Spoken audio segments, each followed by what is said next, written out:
Cayman Islands. Radio Cayman, maintaining the innovation.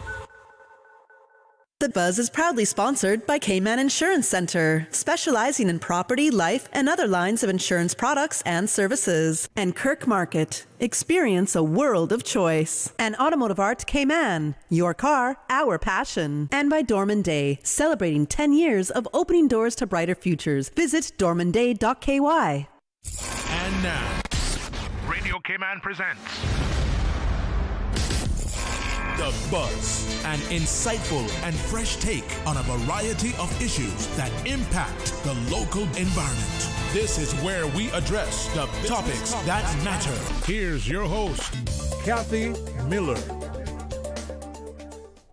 Good morning, Cayman. Welcome to The Buzz. I'm your host, Kathy Miller.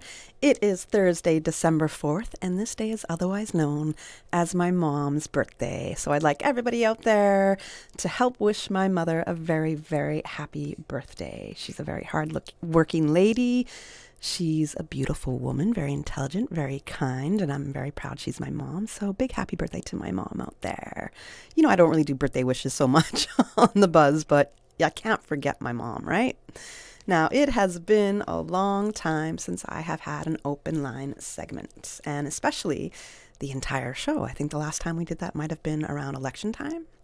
So I welcome your calls this morning, 1-800-534-8255, 949-6990, 949-8037, or you can WhatsApp call or message me at 925-3261, because today's show is definitely going to require a lot of listener engagement. I absolutely want to hear your thoughts.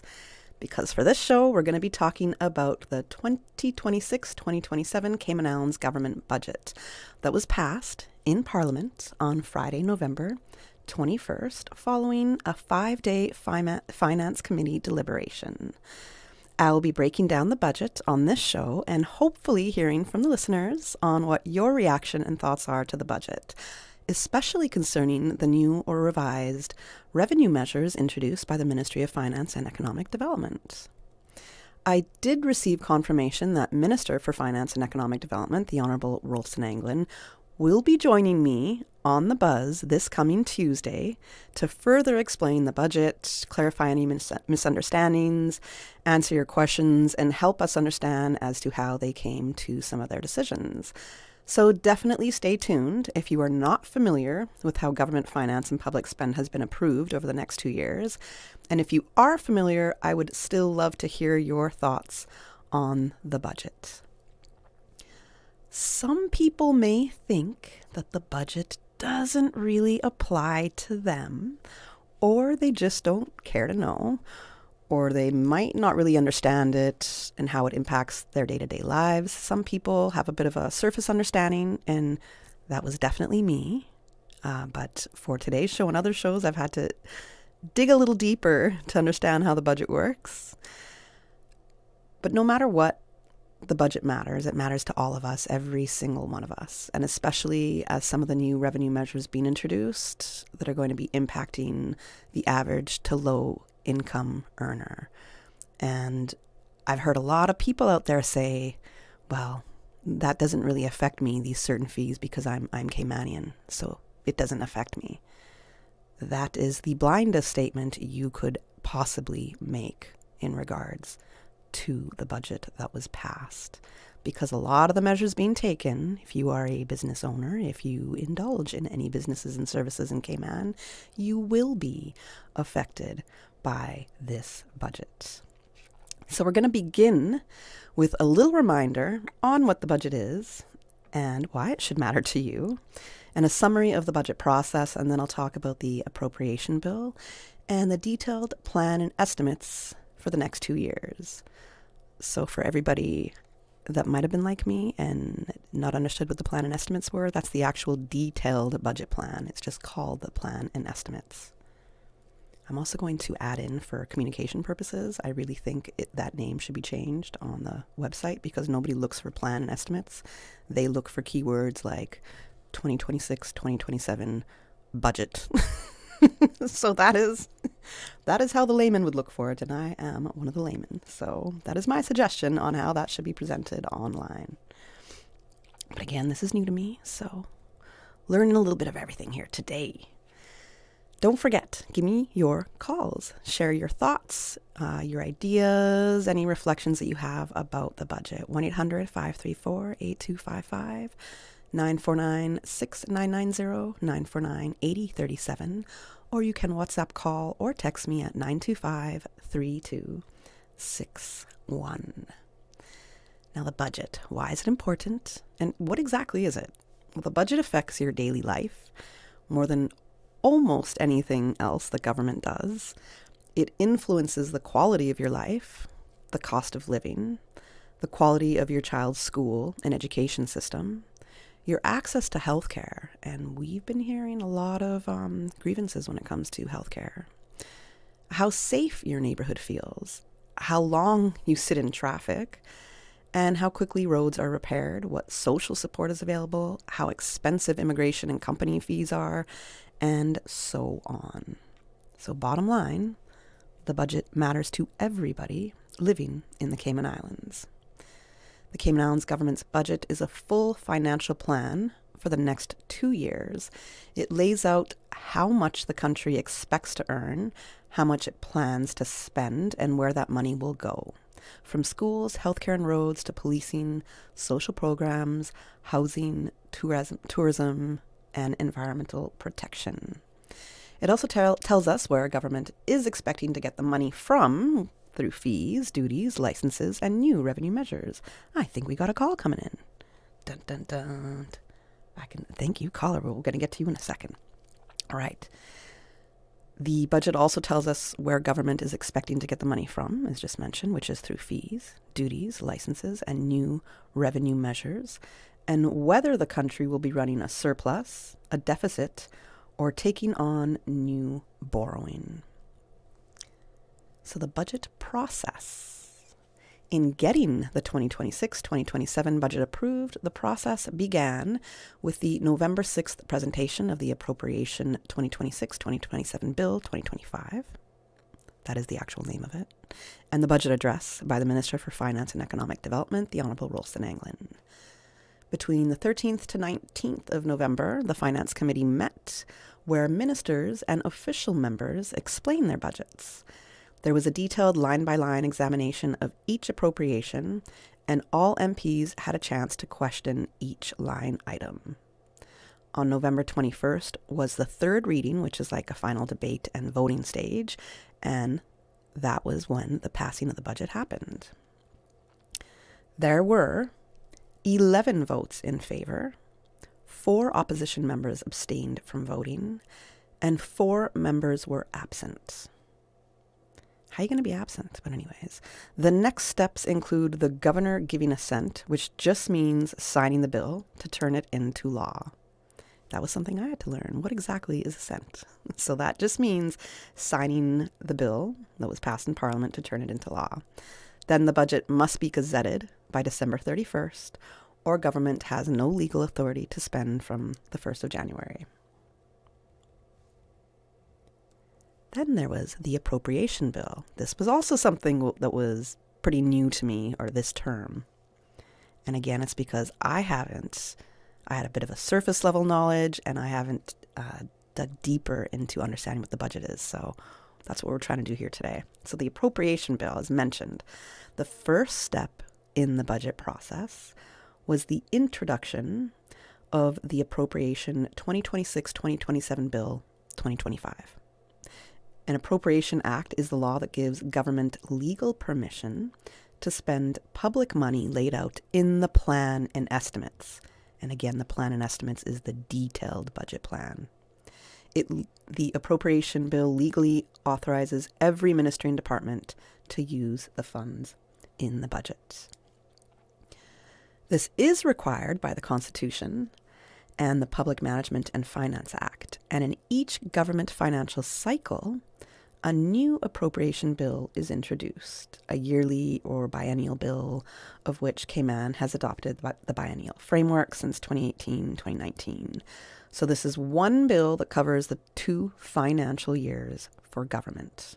And each financial year has to be approved. Appropriations are the specific amounts of money that Parliament approves for each area of government. And I wanted to be really specific in saying that, because for me, in trying to understand, okay, why is it called the Appropriations Bill? And just understanding the term of appropriations, I figure if you don't work in this in this kind of sector, you might not know. I did not know. So I have found out for other people like me who might not know what the Appropriation Bill was all about. An appropriation is basically a line item in the budget that authorizes spending for a specific purpose. The Appropriation Act includes a schedule, which is like a giant table that lists every appropriation for every ministry and entity for the financial years. It also contains rules about leftover funds, rules for borrowing, and limits for major capital projects. Appropriations cover all types of government spending, including operating expenses. The day-to-day government services such as policing, schools and teachers, healthcare services, garbage collection, immigration processing, prison operations, social assistance, and those appear in the bill as output groups. Types of appropriation also include transfer payments, which is money given to people or organizations, and examples include the seafarers and veterans benefits, scholarships, financial assistance, and community program funding, and those are shown in the bill as transfer payment items. There's also equity investments, and this is money the government puts into government-owned bodies and companies, for example, Cayman Airways, the National Housing Development Trust, Health Services Authority, and those appear as EI items on the bill. The appropriation methods also include loans made by government, such as a civil servant mortgage loans, emergency medical loans, and those are labeled as LM. There's also executive assets, and this covers construction and capital projects or building things for the country, which include roads, schools, land acquisition, parks, government buildings. And finally, there is the borrowing authority. The bill authorizes how much government is allowed to borrow during that budget period. The appropriation bill, in its entirety, pretty much summarizes all those appropriation spending categories just mentioned and puts them into votes that the Parliament must approve. The details of each appropriation are found in the plan and estimates, which we will get into next. But right now, I'm going to take a commercial break. I'm going to find out what happened to our caller because I saw the call come in. So hopefully everything's going all right with the WhatsApp line. And a reminder, you can give me your thoughts on the budget, which was just passed on November 21st in Parliament.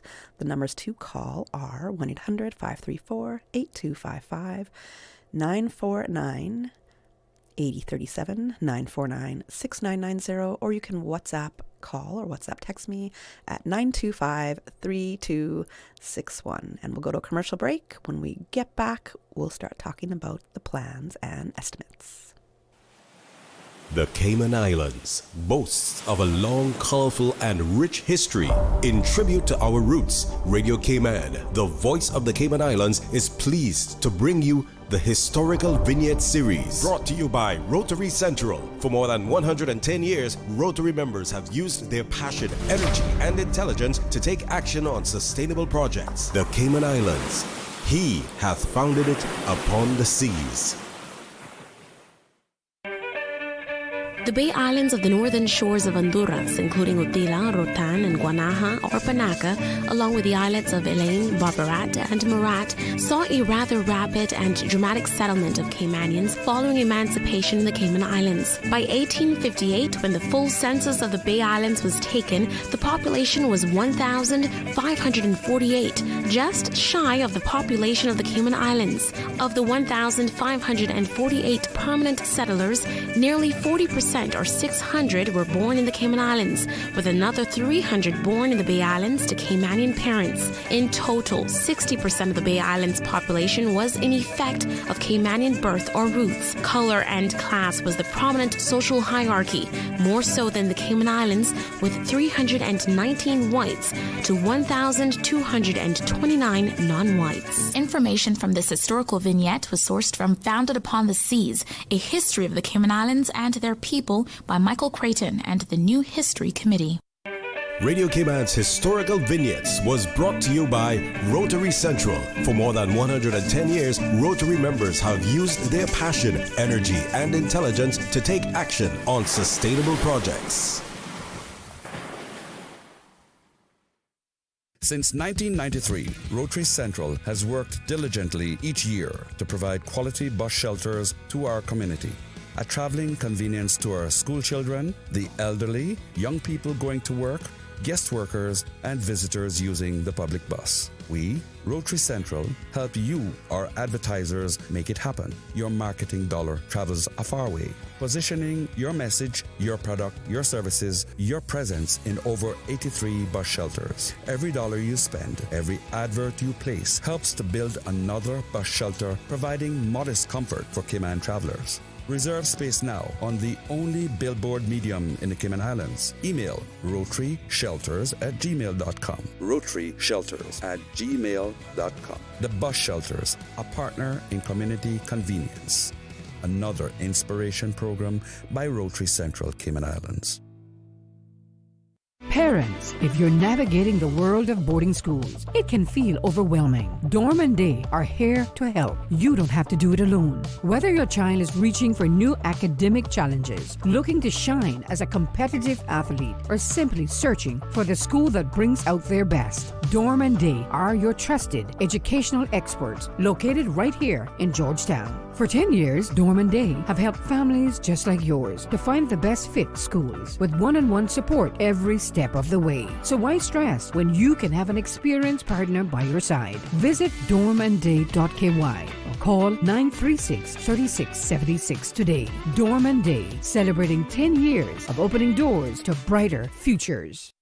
Tired of burning cash at the gas pump and wasting time in traffic? Say goodbye to gridlock and hello to freedom with a Kimco scooter from Automotive Art. Trusted in over 100 countries, Kimco is now known worldwide for reliable, fuel-efficient scooters built to last. Perfect for Cayman's roads. With two models to choose from, the Agility 125cc for just $23.99 and the Agility RS Naked 125cc for $24.99. It's the smart, budget-friendly way to beat traffic and cut costs. Visit Automotive Art today and ride smarter with Kimco, because saving money should never mean slowing down. I'm Michael Webster. And I'm Denise Brown of Cayman Insurance Center. Family is not the most important thing, it's everything. We have worked with the community and their families on protecting themselves for the future. Whether it's providing top-rated life insurance or protecting your family's household investment. From our family to yours, we understand and we care. I'm Denise Brown. Call me at 814-7229. And I'm Michael Webster at 925-5433. We are Cayman Insurance Center, specializing in property, life, and other lines of insurance products and services at an affordable rate. We are Michael and Denise at Cayman Insurance Center. Call today. This holiday season, let Kirk Market do the roasting so you can do the hosting. Visit in-store or shop online and order your traditional family feast, complete with classic roasted turkey and ham, all the tasty sides and trimmings. Let the chefs at Kirk Market be your holiday helpers so you can spend less time in the kitchen. Order online at kirkmarket.ky or visit in-store today. And don't forget to visit the florist at Kirk Market to find the perfect centerpiece for your table. There's no place like Kirk Market for the holidays. The Buzz with your host, Kathy Miller.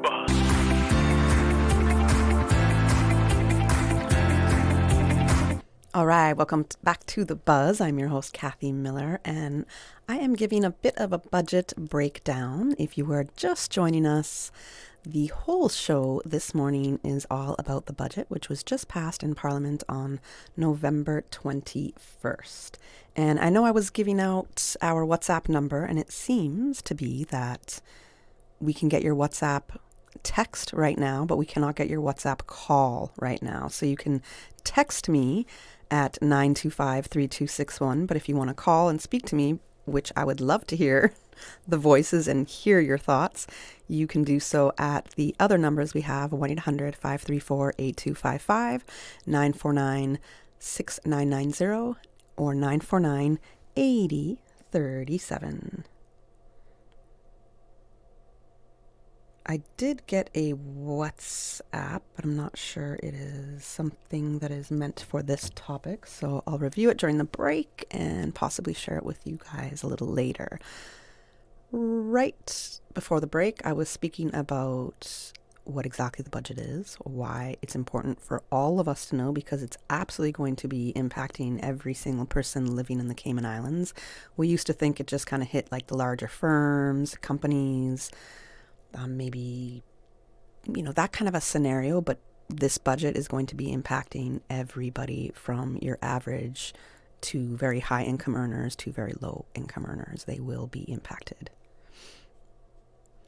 So a bit of a summary of the budget from a press release that was given. That's what I'm going to get into next, because the actual plan and estimates document is just under 500 pages long.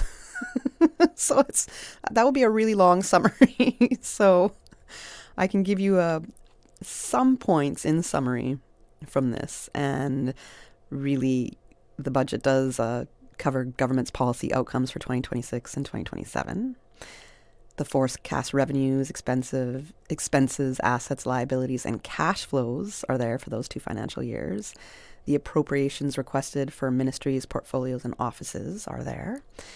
It covers the 1st of January to the 31st of December 2026 and the 1st of January to the 31st of December 2027. And it's prepared under the Public Management and Finance Act. Any unused 2026 appropriations don't expire. They carry into 2027, but cannot be spent in 2027 without written cabinet approval. So that's a change there. Now, there is so much to dissect in the plan and estimates, which I'm going to refer to as the P&E. And I think a safe place to begin, as mentioned, is with what I'm calling the executive summary of the P&E, which is a press release from the Ministry of Finance and Economic Development. And this was published on November 25th and titled The 2026-2027 Budget Passed in Parliament. I'm going to go reiterate a large chunk of the press release as it covers the main points of the budget. So it's taken exactly from the press release, quote, key features of the 2026-2027 budget are: core government is forecast to earn operating revenues of $1.26 billion in 2026 and $1.32 billion in 2027. Core government's operating expenses, inclusive of financing expenses, are forecast to be $1.25 billion in 2026 and $1.29 billion in 2027. Core government operating surpluses are forecast to be approximately $11.1 million in 2026 and $37.7 million in 2027. And closing cash balances are expected to be $428.6 million at December 31st, 2026, and $470.7 million at December 31st, 2027. New revenue measures are projected to generate additional revenues of $72.5 million in 2026 and $99.9 million in 2027. These include bank and trust licenses increases to provide an additional $1.9 million in 2026 and $3.25 million in 2027. Insurance license fees, those increases will yield an additional $0.7 million starting in 2026.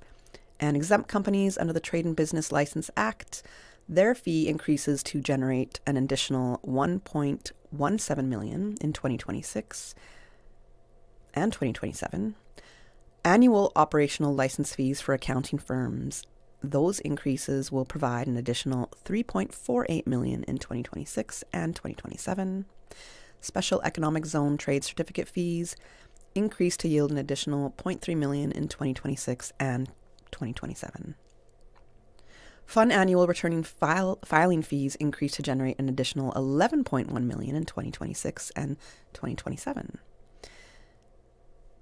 The introduction of an annual $100 fee for exempted limited partnership and corporate service provider fees, estimated to provide an additional 4.1 million per year, and the introduction of a virtual assets fee estimated to yield an additional 0.3 million per year.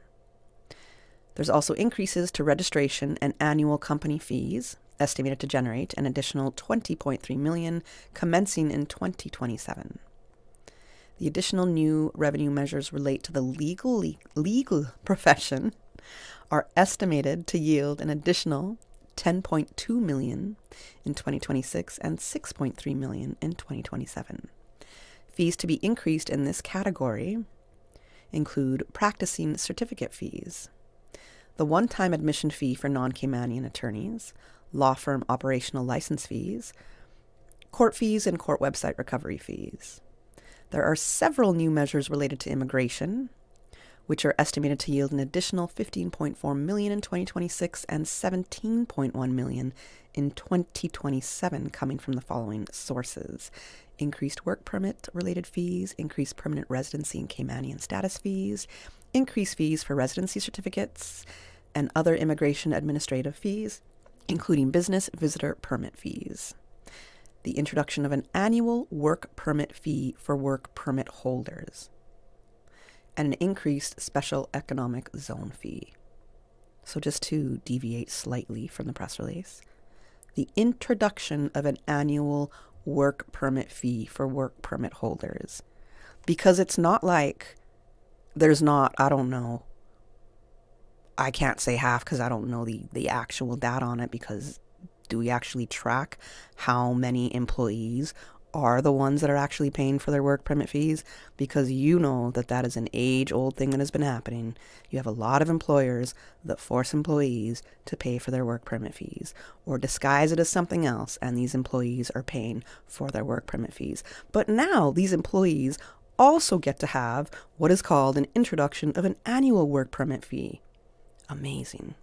All right, let's go back to the press release.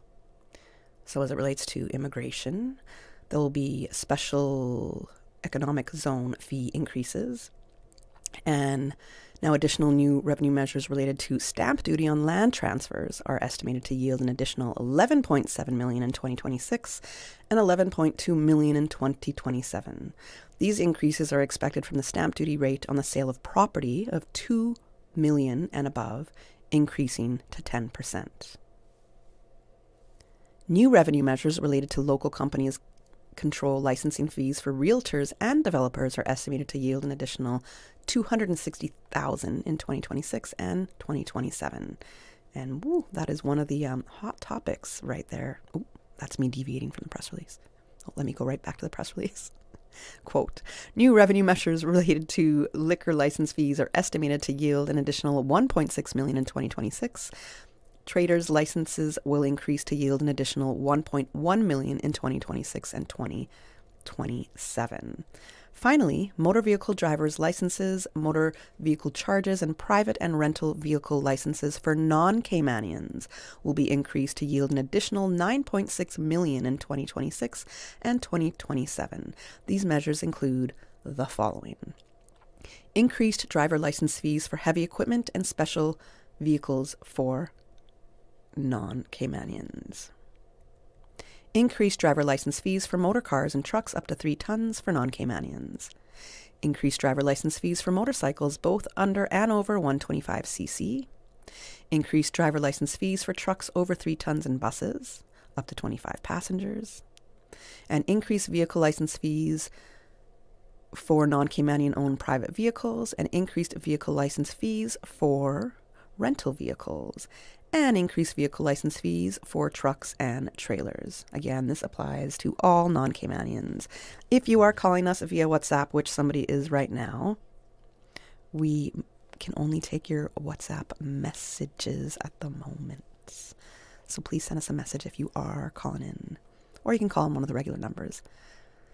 So, all that information that I just gave you came exactly from the press release available on the Ministry of Finance and the Economic Development website, where you can also find the appropriation bill, which I spoke about, the plan and estimates, which we're going to be talking about next, and the individual ministry budget statements.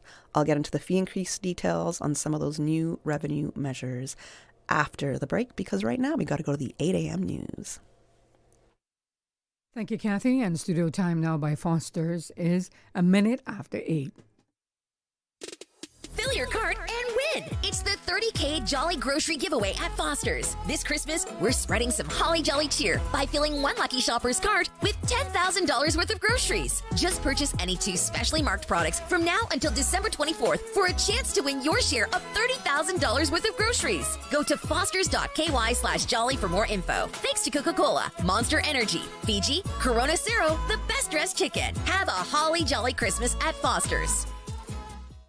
If they are talking about us, living in your head rent-free all this time, we must be relevant. Radio Cayman since 1976. For today's biggest news. Radio Cayman, the voice of the Cayman Islands.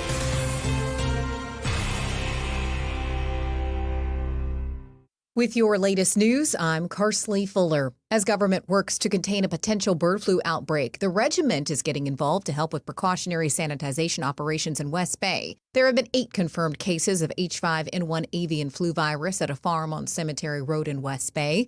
As part of biosecurity measures, regiment personnel are disinfecting vehicles exiting the designated area, that's near Genevieve Bodden Drive, with wheel arches and tires getting sprayed and pedestrians being provided with footwear disinfection stations. Government is stressing the risk to humans remains, quote, low, and these measures are precautionary only. The operation will be ongoing with additional regiment personnel during rush hour periods. The holidays are a time of fun, family, and festive spirit, but they're also a time when police see increased accidents of driving under the influence, which is why Cayman's leaders are asking you to step up and help make Cayman's roads safer this Christmas. The National Road Safety Campaign is not about slogans. It's about people.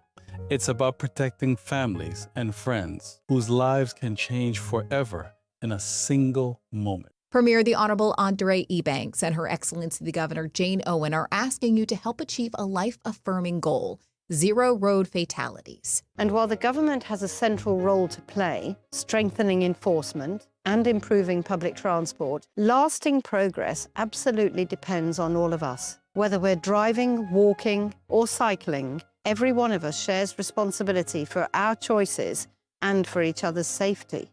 Alongside the National Road Safety Campaign, Operation Winter Guardian, put on by the Royal Cayman Islands Police Service, is continuing throughout the season with an increased presence on the roads to bust dangerous drivers. Radio Cayman strives for accuracy in reporting. In the 7 a.m. news, we incorrectly referred to Albert Bowden as Bodden, and we apologize.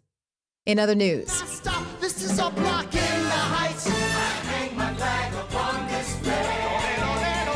actors, singers, rappers, the Cayman Drama Society wants you. Atención Cayman! The Cayman Drama Society is proud to announce open auditions for In the Heights, the award-winning musical by Lin-Manuel Miranda and Chiara Alegria Hudes. Co-director Sin Powell tells Radio Cayman vocal auditions for the May to June show production are taking place December 13th from 10 a.m. to 2 at the Prospect Playhouse. Set in the vibrant neighborhood of Washington Heights, New York, this show is bursting with energy, love, community dreams, and the rhythms of Latin American and the Caribbean. Whether you're an experienced performer or stepping on stage for the first time, we want to see you. Si tienes pasión, ven y audiciona.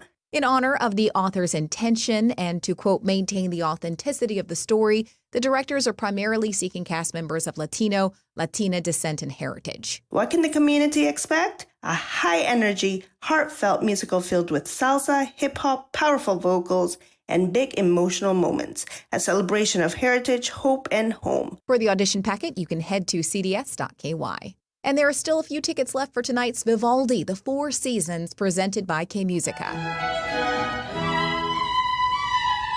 International violinist Irina Mureșanu, the Vitula 8, Glenda Nanga on harpsichord, and Alex Rutaru are bringing Vivaldi's sonnets to life tonight with a performance that celebrates 300 years of this iconic masterpiece. The show starts at 7 at St. George's Anglican Church, and you can get your tickets at eventbrite.com. Now with a check of international news, here's the BBC, which takes us out of the newscast. I'm Karsley Fuller.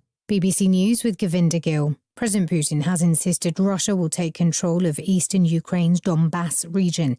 Days after talks with US negotiators on ending the war Mr. Putin said Ukrainian troops would have to leave the territory they still controlled, or it would be conquered by force. He's on his way to India today. The Russian Defense Ministry says its forces have struck transport and infrastructure facilities in southwestern Ukraine. Earlier, a Ukrainian energy company said that a facility in southern Odessa had been attacked overnight. President Macron has held talks with his Chinese counterpart Xi Jinping in Beijing, trying to persuade him to play a part in securing a ceasefire in Ukraine. BBC News. Stay in touch with Radio Cayman with the latest up-to-date, accurate news and information. For your convenience, the headline news will be repeated on our sister station, Breeze 105.3 FM, weekdays at 8:30 a.m. Follow Radio Cayman on social media, Facebook, Instagram, Twitter, or download the Radio Cayman app in the App Store or log on to www.radiocayman.gov.ky and stay connected to what's happening in the community. Radio Cayman, your voice, your choice, your radio. The Lions Club of Grand Cayman is proud to continue to serve our island community. The club continues to host successful community projects like the Prostate and Colon Cancer Awareness Campaign, free site screening in schools, spelling bee, swim meets, and their community pantry. The Lions Club of Grand Cayman looks forward to continuing their service for many years to come. The Lions Club of Grand Cayman, where there's a need, there's a lion, serving the community for over 50 years. Radio Cayman Super Jam Show, the #1 drive time entertainment show on your radio. Brought to you by these kind sponsors. The Cayman Islands Football Association, CIFA, building a better future for Cayman football.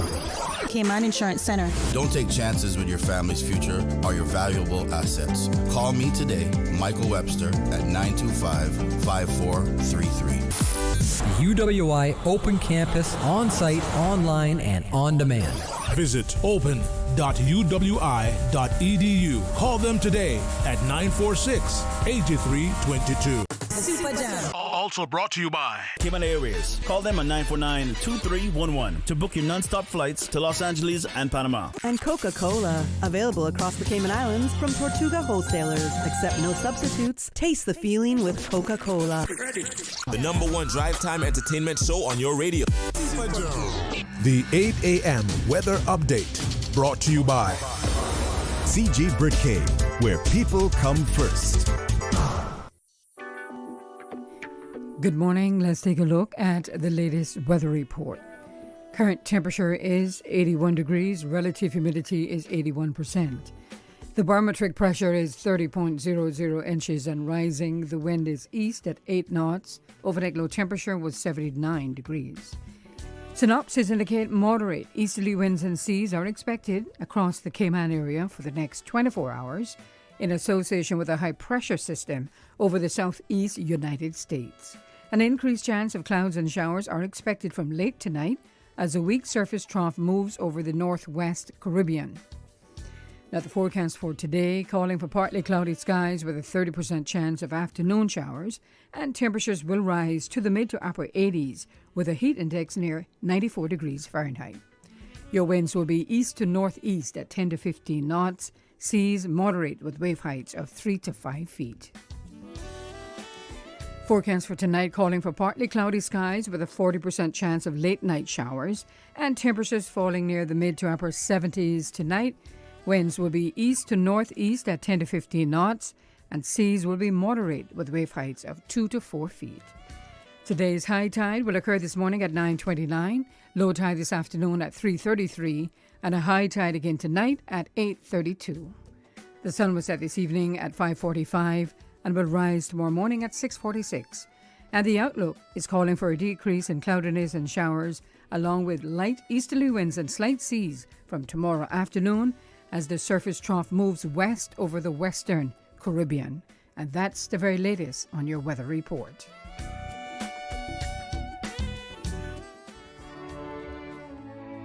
If you have an objection to this marriage, speak now or forever hold your... Don't do it, Tevin! I still love you. I have since the day we stole your mom's car and got matching dolphin tattoos. Oh, Lordy. Janelle? From spring break 08? Yes, it's me. Janelle, you've got to move on. We're like the wedding guest that doesn't ruin the ceremony. CG Brit K. Good like that. The 8 a.m. weather update brought to you by CG Brit K, where people come first. If you or your loved one is facing cancer, only Sylvester will stand firmly by your side at every step, from diagnosis through survivorship, providing you and your family peace of mind and assisting with everything you need before, during, and after your stay with us. Sylvester Comprehensive Cancer Center is South Florida's only NCI-designated cancer center and specializes in treating the most complex cancer cases. Your first-class cancer care is just a flight away. Learn more at sylvester.org. Busy day? Need the perfect furniture without leaving home? Ashley Furniture Home Store has you covered. Chat one-on-one with our helpful sales team through our WhatsApp in-stock catalog at 916-2323. And here's the festive bonus. Now through December 21st, enter our Christmas giveaway for a chance to win gift certificates of $4,000, $2,000, or $1,000. Visit our showroom at 360 Dorsey Drive. Call 943-2323 or WhatsApp us today and make your holiday home ready and happy. The traffic report is brought to you by Subway. Enjoy a delicious start to your day with breakfast from Subway. Good morning. Let's take a look at what's happening on our road, see what's slowing and what's flowing. Coming from the east further up on Shamrock Road, traffic is moving at a moderate pace. Further down, different story as traffic steadier as you approach the Linford Pearson Highway. Slow moving traffic on Crew Road heading to Georgetown and heading east on Crew Road. Traffic is moving on pretty good. As we look to the West Bay area, on the West Bay Road in front of the Ritz, traffic is moderate in both directions. Light to moderate traffic flow coming from the West Bay four-way stop. And coming off of the Esterly Tibbetts Highway, steady traffic. Continuing on to North Sound Road. Also heading towards the Industrial Park area, moving at a moderate pace. Edward Street, no issues there as traffic is light to moderate. Into Georgetown and Shedmore looking pretty good. And that's what's happening on your roads. Join us again at about 10 minutes past 12. We'll give you another look at traffic. Remember, click it or ticket. Did you know ordering your favorite sandwich from Subway just got easier? Yeah, picture this. No more waiting in line. No more fussing with cash. Just a delicious taste of Subway at your fingertips. With our new app, ordering your go-to sub is as easy as a few taps on your phone. Plus, receive exclusive deals and earn loyalty points with every purchase made on the app. Download the new Subway app today and get ready to ditch the lines and drive straight into your flavor. Visit the App Store or Google Play Store on your mobile phone and search for Subway Cayman Islands. Subway. Eat fresh. The traffic report is brought to you by Subway. Enjoy a delicious start to your day with breakfast from Subway. Healthcare Pharmacy, caring about your health for the past 25 years. Radio Cayman's premier health show. Alzheimer's and dementia, are they the same disorder? Yeah, I think that's a very important question. For the Health of It with Tara Bush. For the Health of It with Tara Bush. Is heard on Saturdays at 9:30 a.m. and on Wednesdays at 7 p.m. Brought to you by Healthcare Pharmacy in Grand Harbor, where they care about your health. Transfer and refill your prescription online. Visit healthcarepharmacy.com. or call 947-8900. Healthcare Pharmacy, now with a second location in Governor's Square. Healthcare Pharmacy, where they care about your health. The holiday season is here, and St. Ignatius Catholic Church is bringing the fun and cheer. Join us for the annual Christmas fundraiser on Saturday, December 13th at 7:15 p.m. on the church grounds. Enjoy Christmas treats, live entertainment, and Carpe Diem singing your favorite holiday carols. And don't blink, the grand prize drawing at 8:45 p.m. could make you $25,000 in CI richer. Tickets are just $25 available at the church office and from members at supermarkets across Grand Cayman. No need to be present to win. All proceeds go to St. Ignatius Church projects, facilities, and scholarship fund. Come for the joy, stay for the fun. Saturday, December 13th at 7:15 p.m. St. Ignatius Church on Walkers Road. Let's make the holiday season unforgettable. The Buzz with your host, Kathy Miller.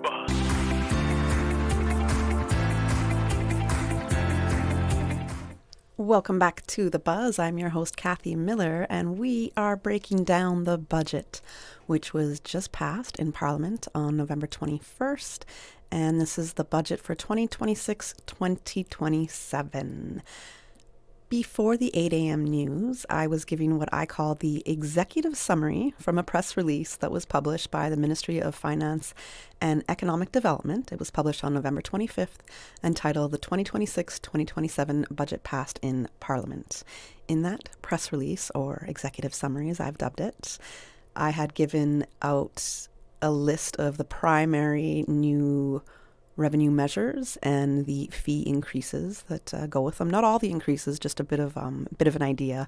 I'm going to get into those increases a little later on in the show. So still looking at some of the major points and the features from that press release.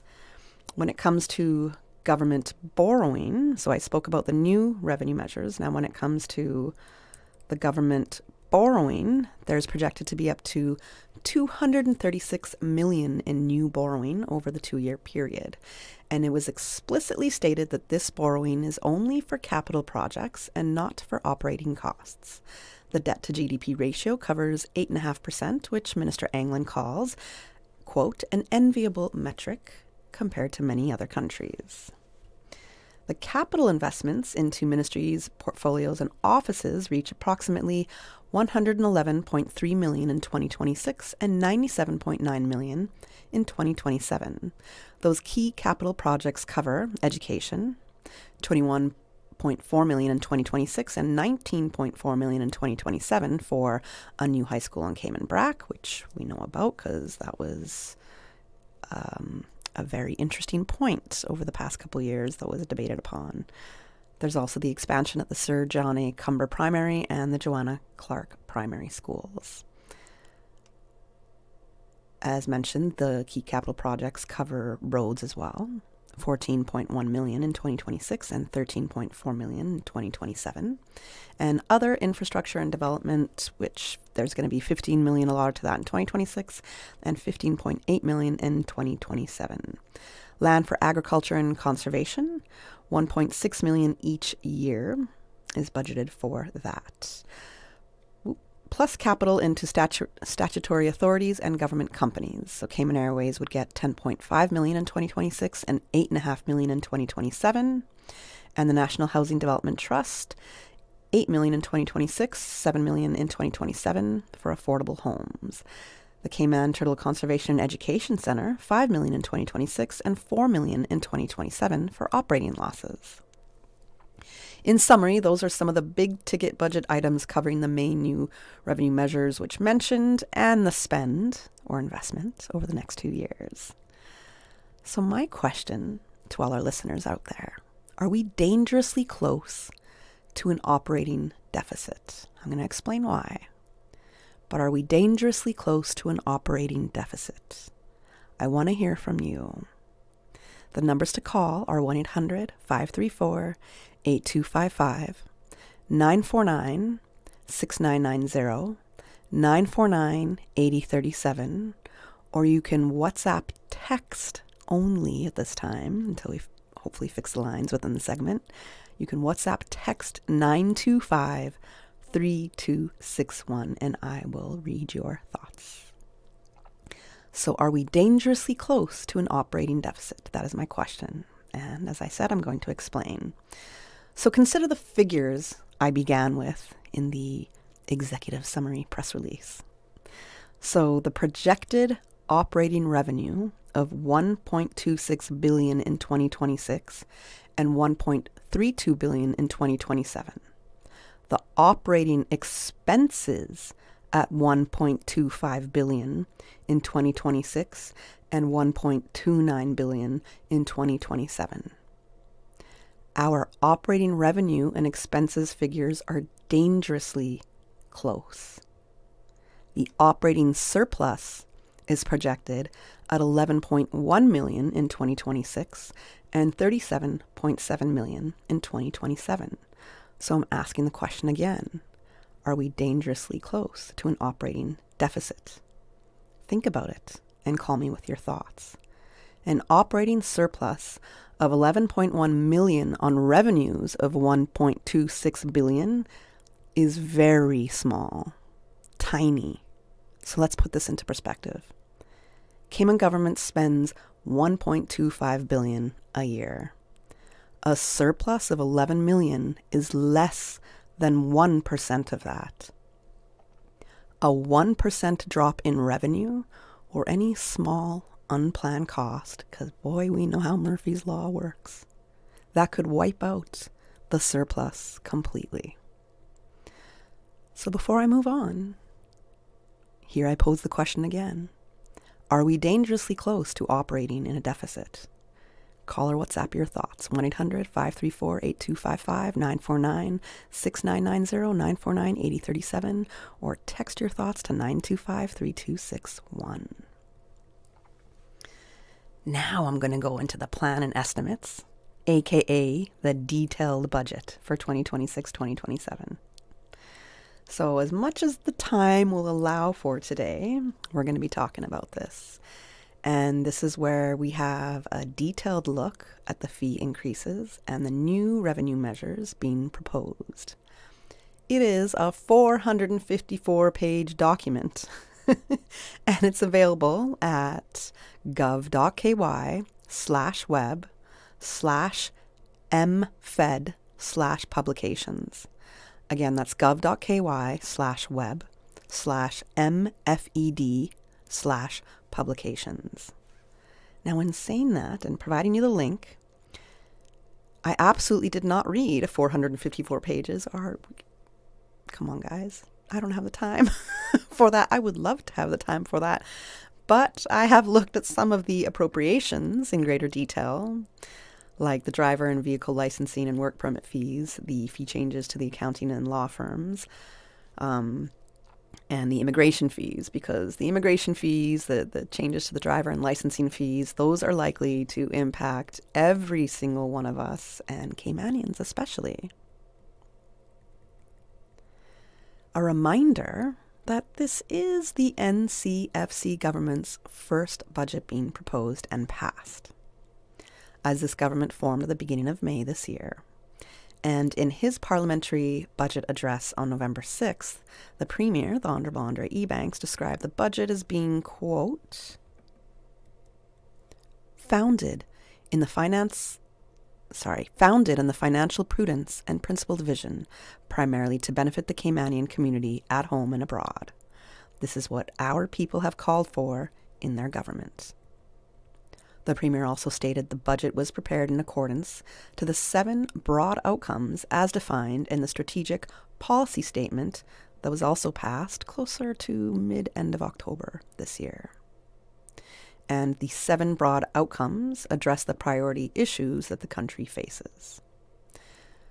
Those 7 broad outcomes, also outlined in the plan and estimates, or the P&E, are 1, a strong education and immigration system and a skilled Caymanian workforce. 2, sustainable development, affordable housing, resilient infrastructure, climate and environment. 3, having a diversified, resilient economy and innovation. 4, healthy and empowered people, better quality of life. 5, protecting Caymanian identity, culture, and heritage. 6, efficient, accountable, people-centered public services. 7, secure, well-governed country, strong public safety, and transparency. So those are the 7 broad outcomes that were outlined defined in the strategic policy statement and that address the priority issues that the country faces. You can also find them outlined in the plan and estimates. And the plan and estimates, again, are the detailed budget plans for 2026-2027. Each ministry in the plan and estimate lists key initiatives under those 7 broad outcomes. For instance, a national housing policy, waste management, national workforce strategy, social services reform, climate policy, etc. So there'll be key initiatives for everything that comes under their ministries as they relate to the broad outcomes. The P&E also includes a description of the policy outcomes the government is seeking to achieve during the 2026 and 2027 financial years, a summary of the policy actions the government intends to pursue to influence these policy outcomes, including legislation that will be prepared and introduced, outputs that will be purchased, transfer payments that will be made, other executive expenditures, and ownership actions that will be taken by way of equity investments, the purchase and or construction of executive assets and loans to be made by governments. When it comes to legislative changes over the next 2 years, those are outlined beginning on, I think it's page 13 of the Plan and Estimates document. I say I think it's page 13 because it was probably close to midnight when I was making this note. And I don't know if I read the number correctly, but it is somewhat at the beginning of the Plan and Estimates that you can find the legislative changes that they're proposing over the next 2 years. And there are dozens of proposed changes that support the 7 broad outcomes as defined in the SPS and mentioned earlier, and that support the government's new revenue measures. So when it comes to figures and fees in the P&E, to begin with, some costs that jumped out to me off the bat were personnel costs, and I guess this is because it's at the very beginning of the P&E as well. So I managed to read through those pages before I just got hit with all these different charts, which you'll see if you do look at it yourself. So when it comes to the fees, the figures and fees, the costs that jumped out to me from the very beginning were personnel costs for 2026 and 2027, totaling $1.15 billion, and is made up of the following components: $841.5 million for civil service salary, wages, and allowances, $228.3 million for Synico health insurance premiums, $75.9 million for pensions, and $8.9 million in other related personnel costs. Broadly, the budget targets big professional firms and financial services. And as I mentioned at the very beginning of the show, that's usually what we're somewhat accustomed to the budget more heavily impacting, as opposed to like your average day-to-day person. So again, broadly, the budget targets the big professional firms and financial services, high-end property investments, and immigration and non-Caymanians. So whereas in the past, the budget, we might not have noticed its impact on the average person or on low-income earners, that's not the case this time. So with the big professional firms and the financial services, there's going to be a higher bank, insurance, fund, accounting, law firm, and company fees. For the high-end property investments, there'll be a 10% stamp duty on sales over $2 million. And for the immigration and non-Caymanians out there, the higher work permit fees, the PR and status fees, plus new annual work permit fee and higher non-Caymanian vehicle and license fees. So that's broadly what and who the budget is targeting. Now, most of the new revenue measures come from large financial and professional firms, the high-end property transactions, and the non-Caymanians via immigration and vehicle fees. So the big question to everybody else out there is, how much of these fee increases get passed on to Caymanian consumers, business owners, and tenants anyways? I'm going to let you stew on that question. How much of this gets passed on to Caymanian consumers, business owners, and tenants anyway? And nobody has yet answered my other question, the first one I posed, which is, are we dangerously close to operating in a deficit? Oh, somebody answered me apparently via WhatsApp. Okay, we're going to take a break, and then we're going to get into those fees. Tired of burning cash at the gas pump and wasting time in traffic? Say goodbye to gridlock and hello to freedom with a Kimco scooter from Automotive Art. Trusted in over 100 countries, Kimco is now known worldwide for reliable, fuel-efficient scooters built to last. Perfect for Cayman's roads. With 2 models to choose from, the Agility 125cc for just $23.99 and the Agility RS Naked 125cc for $24.99. It's the smart, budget-friendly way to beat traffic and cut costs. Visit Automotive Art today and ride smarter with Kimco, because saving money should never mean slowing down. I'm Michael Webster. And I'm Denise Brown of Cayman Insurance Center. Family is not the most important thing, it's everything. We have worked with the community and their families on protecting themselves for the future. Whether it's providing top-rated life insurance or protecting your family's household investment. From our family to yours, we understand and we care. I'm Denise Brown. Call me at 814-7229. And I'm Michael Webster at 925-5433. We are Cayman Insurance Center. Specializing in property, life, and other lines of insurance products and services at an affordable rate. We are Michael and Denise at Cayman Insurance Center. Call today. Water Authority Cayman wishes to advise its valued customers of an early office closure at the Grand Cayman office on Friday, 5th December 2025 to facilitate a staff function. Cashiers will close at 11 a.m. The office will close at 12 p.m. The Cayman Brac Customer Service Office will remain open for regular hours. The Grand Cayman office will reopen for regular business hours on Monday, 8th December 2025.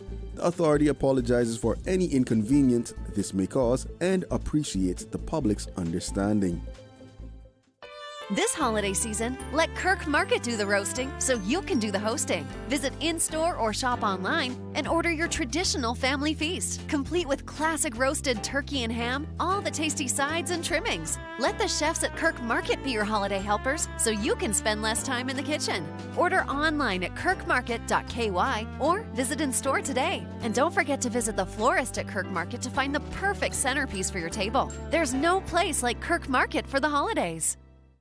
The Buzz with your host, Kathy Miller.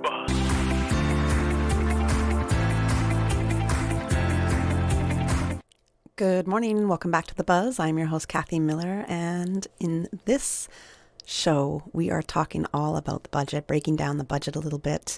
And I know I have a caller online, and I have a comment that came in via WhatsApp, so I'm going to answer the comment first. And the comment said, why use the word dangerously? And the reason that I'm using that, and that's in regards to a question I asked, are we operating dangerously close to an operating deficit? Are we coming close to operating? Are we coming close to? Are we coming dangerously close to operating in a deficit? Whew. So I say that because would it be better if I use the word comfortably? Once your expenses exceed your revenue, there's a really, really big problem. And we are very close to that happening in the projected budget. As mentioned, the 11.1 million surplus that we'd be experiencing that is projected to happen, that is less than 1% of the revenues. The 1.25 billion revenues that is expected for 2026. That is less than 1%. So any little change and shift to that projected revenue, the new revenue measurements that are being put out, any shift there could put us in a operating deficit. And when that happens, we don't want our friends in the UK to come and say, hey, you guys have shown us again that you're not able to handle the government finances and we have to step in. That is the worst case scenario, and we've already been in breach of a couple things with the UK in the past couple years, past year at least. So that is why I say it's dangerously close. That is how I feel, but I'd like to know how you feel. So thank you for the question via WhatsApp, but also let me know how you feel if you wish to do so. So we do have a caller online, I believe. So let's take the call. Good morning. Good morning. How are you doing? Good morning. Good morning, Kathy. How you doing? I'm good. How are you? I am good. Calling from the Brocklis. James Christian. Yeah, met me before when you came up here during the elections. And, yes, yeah. I remember. Yes. Yeah. I think you used the right term when you said dangerously close. And the people of Cayman, or whoever is listening and disagreeing with you, I think they need to pull up some statistics and show how dangerously close we have been coming all these years, and we're still hanging by the skin of our lip in this situation, because I listen to the Parliament meetings time after time, and it seems like there's only one individual in Parliament that ever wants to speak regarding budget, and that's Minister Saunders, or Member of Parliament Saunders. And MP Saunders, and it seems like everybody tries to shy away from this truth and this fact, but we find budgets being created every 4 years, or every time government change, but the budgets that have been implemented are still not giving any proof of anything being taken care of, or being implemented into what they claim there was for. And it gets more and more every time they create a new budget. So the government is getting so much closer to that point of, like what you said, England stepping in and saying we can't handle our finances. We have to find out what is happening. And it's true. It is true, because our budget, and it's about time when you read the information there regarding government raising the fees on the non-Caymanians. That should have been implemented years ago. I said that about 8 years ago, that should have been implemented on the foreign people coming into this country. That will help the Cayman Islands government balance out. But if they keep on taxing the Caymanians, and the Caymanians are struggling as much as it is, there can't be setting no budget in Parliament stating that the budgets are being set to benefit the Cayman people. It's not. Mr. And Christian? I don't know. Yes, sir. Yes, ma'am. I was like, well, when did I turn into a sir? Okay, hold on. You've said a few things that I don't want to lose track of what you're saying here, because I have a couple questions based on what you've said. My first one to you being, you mentioned somewhat that you feel that the budget doesn't actually address the concerns of what the people need. Something like that, something close to that. I'm paraphrasing here. Is that how you feel, like that there's nothing in this budget that necessarily takes care of your concerns? Might it be cost of living, housing? Well, in a sense, so far I haven't seen it. Okay. Here on Cayman Brac, I haven't seen it. Because we have, let's take for instance, budgeting for affordable homes. Let's just go there. Yes, we have affordable homes being built, but the affordable homes are not being built for the Cayman people. It's not feasible for the Cayman people. So they can put as much budget, they can have a budget every 4 years to implement these affordable homes, but they are not being there for the people. So to me, it's a waste of government money to have millions of dollars invested in affordable homes and saying that the affordable homes are there for Caymanians. No, they're not. So if that's the case, they need to come up with a different plan and a different title to say the affordable homes are for anyone that can afford to buy or pay government back for these homes. Stop using the term about there for Caymanians. That is untruth. That's not facts. Now, when you say the affordable homes are not feasible for Caymanians, can you elaborate on feasible? Well, feasible, okay, first of all, if their affordable homes are for the Caymanians, especially here in Brac, if the Caymanians are still making a minimum wage, how are they going to be able to afford a loan to afford these homes that government is implementing are being put in place for the Cayman people? Okay. The reason I asked that is because I didn't know if you meant by affordability strictly there, or if you meant more, it's not necessarily to a liking of or a standard a Caymanian would have for a home. So that's why I wanted to hear what you have to say. And it's interesting to get your perspective, because while so far, I mean, these are new, this is for 2026, 2027, so we're not going to feel anything yet, right? So we got to give it a little bit of time to see if we're going to feel it. But in asking, do you feel that there's anything that really addresses the actual priorities that you're going through? And you've said so far, not that you can see. And what's interesting to me is that they've tied all of this, the government has tied all of this to their 7 broad outcomes. But if we sit and wait, we understand that this budget is for the 26-27 year budget, yes. But is it going to be that effective once it comes in effect? And how much will it affect us when the time comes? You take, for instance, here on Cayman Brac, we rarely see anything comes out of the budget that benefits Cayman Brac. Very rare. Right now, we need improvements on. Let's go another step again. Let's take they should have budget for the airport, for the terminal. There's nothing there, but yet they say they have monies in the budget for these projects. Year after year after year, they say this, but there's still nothing put in place. So where is the money for these budgets that's supposed to be implemented for these 3 islands, but we want to see it given in certain degree of certain areas and certain entities? We see the monies being allocated to, but we're not seeing it allocated a complete circle.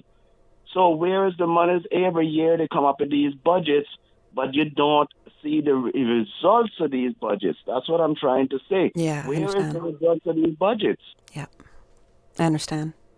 And sometimes it's just a shifting of priorities. So when you think that, okay, the money allotted here that was approved to go here, something happens, something else gets introduced, a shifting of priorities, and the money that was allotted somewhere will now go elsewhere. And you're sitting there wondering, okay, this is the 3rd government cycle now. When are we going to get that expansion, for example? Yeah, and I mean, Kathy, you're a smart woman, and I wish I had the information right now that you were looking at on your computer. I wish I had all the statistics right there in front of me that I could dig into this deeper. But when you think of what the government is implementing in these parliament meetings to say, or finance meetings to say that they have this budget allocated in that budget, I think that they're just doing that just to comfort the people, and they're not letting the people realize that the amount of money that's being allocated out of the or into the system, that it's beneficial for the country, or is it gonna create a strain on the country? Which one is it gonna bring? And when we hear figures, the first thing we think of, oh, we are safe. We got this billions of dollars into this project for this government entity or whatever, and we think that we are going to be sitting pretty, but we don't realize the fine point and the fine print behind that is that it can affect us in a deficit that we will not be able to come out of, and a lot of people don't understand that. They don't. And it's sad to know that the people don't understand, because the government doesn't want to clarify what they're putting out there regarding this budget, these budgets. And that's been happening for years. For years. Mr. Christian, thank you so much for sharing your thoughts with us this morning. I appreciate you taking the time and for sharing how you feel and giving your insights on it, and for also telling me that I'm a smart woman. I appreciate that, but I want to let you know that I spent hours hours putting all my notes together. And all the information I found you can get on the Ministry for Finance and Economic Development. If you go to their website under publications, you can find all of the statements, the plan and estimates, some of the speeches and the press release that I was also taking information from. So I've gleaned all of that information into what I'm trying to provide today for our listeners, so we can have a better understanding and also get our questions together, because again, Minister Anglin has promised to come on Tuesday's show for the whole show with me, and in saying that, hopefully the schedule goes well and he doesn't have to cancel, because you know how their schedules can go sometimes, and hopefully from there we can get further explanation from him. And he's a very conversational minister that we have. He's very transparent. He'll talk to you about things. So I look forward to that. And hopefully we will get more information. So I don't want to say they're not talking to the people, because he absolutely accepted my invite when I said we got to break this down a little bit more and have somebody from government come and talk to us at Radio Cayman, because that hasn't happened yet. But again, that budget was just passed the 21st of November, and he had to go off island, for example, as well, to for the rest of his government duties. So. In saying that, thank you. I appreciate it. You've said a lot of great things. And as soon as you called, Mr. Christian, I got about 4 more calls just came in. So it always takes that one caller, and I appreciate it. I got to go to commercial break right now. And when we come back, if the callers are still there, I'll chat with them as well. Thanks again. All right. Thanks.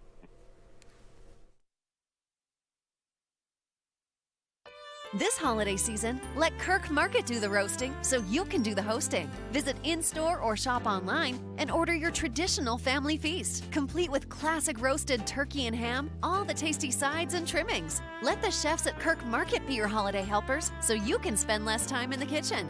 Order online at kirkmarket.ky or visit in-store today. And don't forget to visit the florist at Kirk Market to find the perfect centerpiece for your table. There's no place like Kirk Market for the holidays.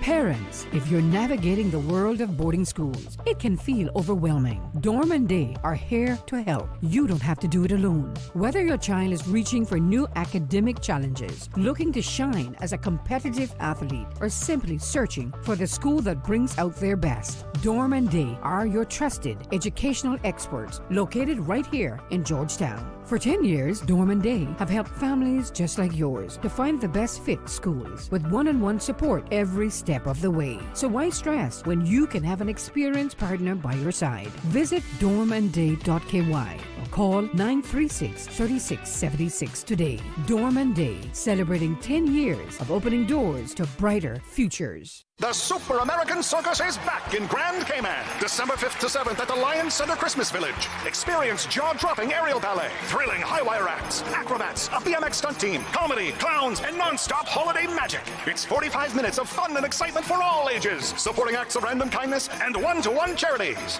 8 shows, 3 days. Get your tickets now at ticketsplus.ky or eventpro.ky. The Super American Circus, where holiday magic meets world-class entertainment. The Super American Circus, presented by the Ministry of Caymanian Employment and Immigration and supported by the Ministry of Youth, Sports, Culture and Heritage, Coca-Cola, the Ministry of Education and Training, Monster AI, What's on Cayman, Crystal K, Bubbles and Giggles, and Radio Cayman.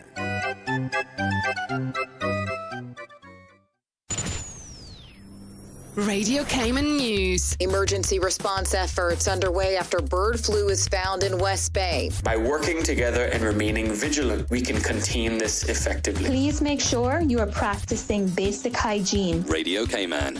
Your voice, your choice for today's biggest news. Hello Cayman Islands, warm greetings from St. Martin. This year's Miss Caribbean pageant will be held on December 5th at the Alizé Convention Center in St. Martin. Join us live at 8 p.m. on our brand new YouTube channel for full coverage. Let's come together and support our queens. The Miss Caribbean Hibiscus pageant, December 5th at the Alizé Convention Center in St. Martin. The Buzz with your host, Kathy Miller.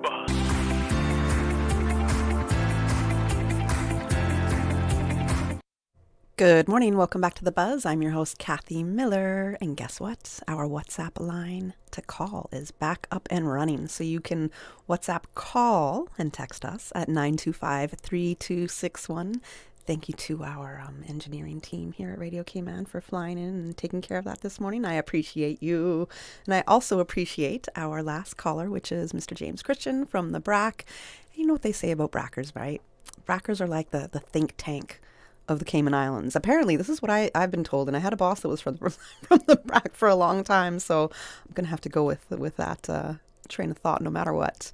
So I appreciate Mr. Christian calling in and giving his reflections on how he looks at the budget. And for him, just to paraphrase and not to quote him directly, he doesn't really see any new measures that are actually going to be addressing the real priorities that the BRAC needs, at least. Wondering what is going on with all the money that is promised for certain projects, and time and time again, that project doesn't take off. Nothing's happening. The money gets allotted elsewhere. What's the reasoning for this? And he does believe that we are getting dangerously close to operating within a deficit. So, that was a question. One of the questions I posed: are we getting dangerously close to operating within a deficit if we're just looking at an 11.1 million surplus to play with come end of 2026? Now, the other question that I had to our listeners is that while most of the new revenue measures come from the large financial and professional firms, high-end property transactions, and towards non-Caymanians via immigration and vehicle fees, my question to you is how much of that will get passed on to Caymanian consumers, business owners, and tenants anyways?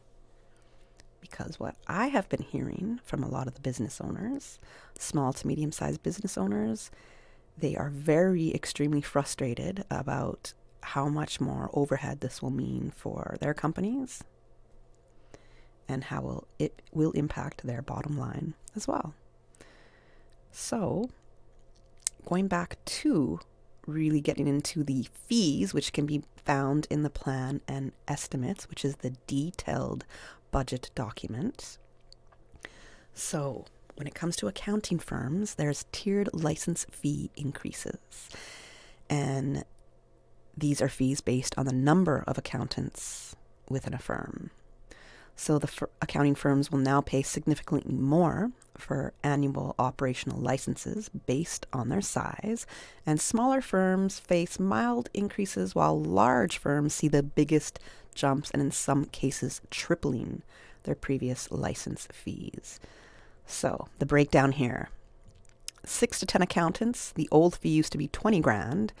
That's now removed. So government eliminated this fee tier for accounting firms that have 6 to 10 accountants. You no longer will have to pay a $20,000 annual operational fee.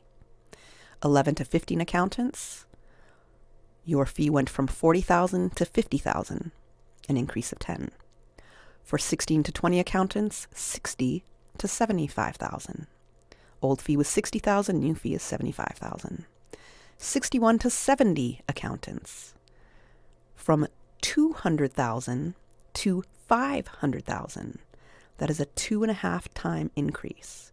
So the annual operational license fees, if you have between 61 to 70 accountants, is now $500,000.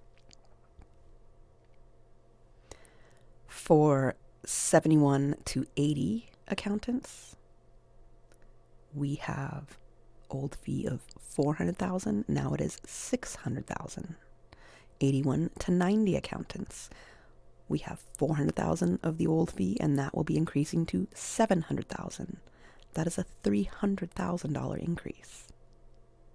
If you have 91 to 100 accountants, your fee used to be $400,000. Now it will be $800,000, doubled. For a firm with 101 to 110 accountants, more than doubled. Your fee used to be $400,000. Now it is $900,000. And if you are a firm with 111 or more accountants, your fee has tripled. It used to be $400,000. It is now $1.2 million per year for your operational license. Large accounting firms, especially those with more than 60 accountants, are seeing the steepest fee increases. The largest firms employing 111 or more accountants triple jumped from a $400,000 license fee to $1.2 million. For the law firms, the tiered operational license fee increases. The law firms are now charged by the size based on the number of attorneys, and this structure mirrors the accounting firm approach, but has even more tiers. So for the number of attorneys, if you have up to 10 attorneys, the old fee was $0 and the new fee is $0, so there's still no fee for the smaller firms. If you have 11 to 15 attorneys, old fee was $40,000. Now you're paying a small increase of $10,000, so your new fee is $50,000 per year. For 16 to 20 attorneys, $60,000 was your old fee, and it is now $75,000, an increase of $15,000. So previously unlisted are these tiers here. So these are new tiers. 21 to 25 attorneys, you have a fee of $200,000 per year. 26 to 30 attorneys, $250,000. 31 to 40 attorneys, the fee is $300,000. 41 to 50 attorneys, the fee is $350,000.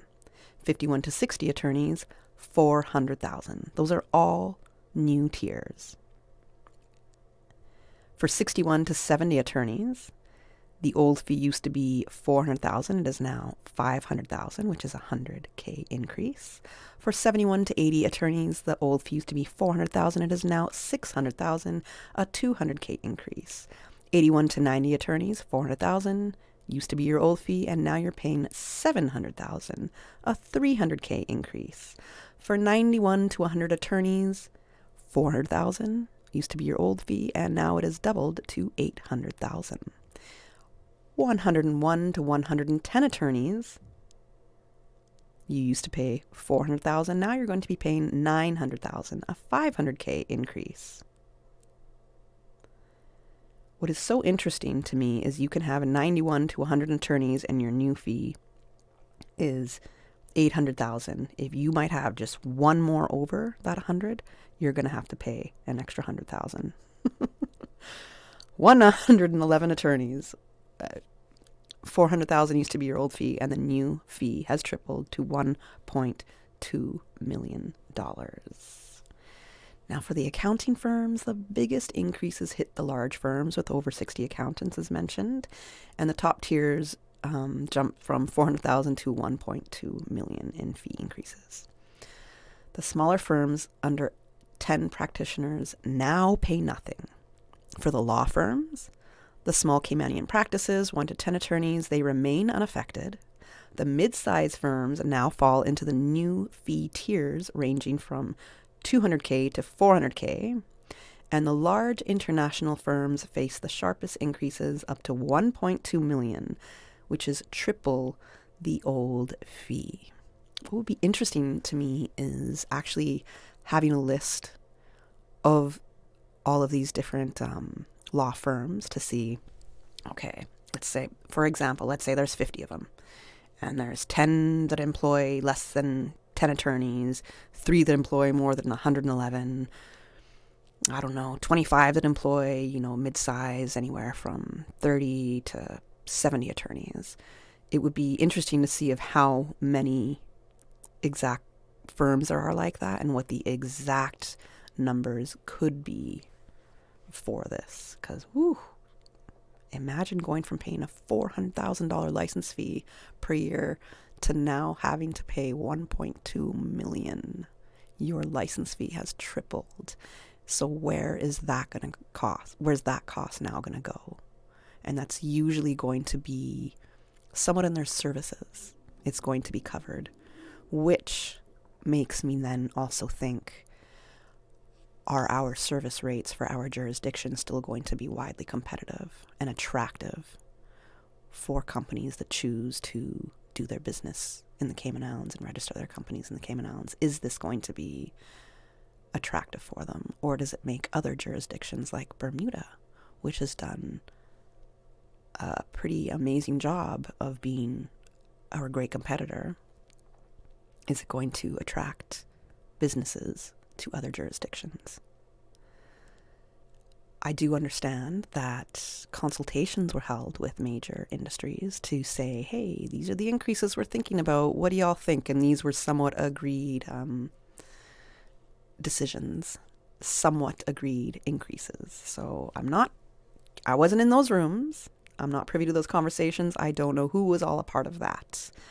But I'd like to really know, coming from those accounting firms and law firms, are these fee increases feasible for you?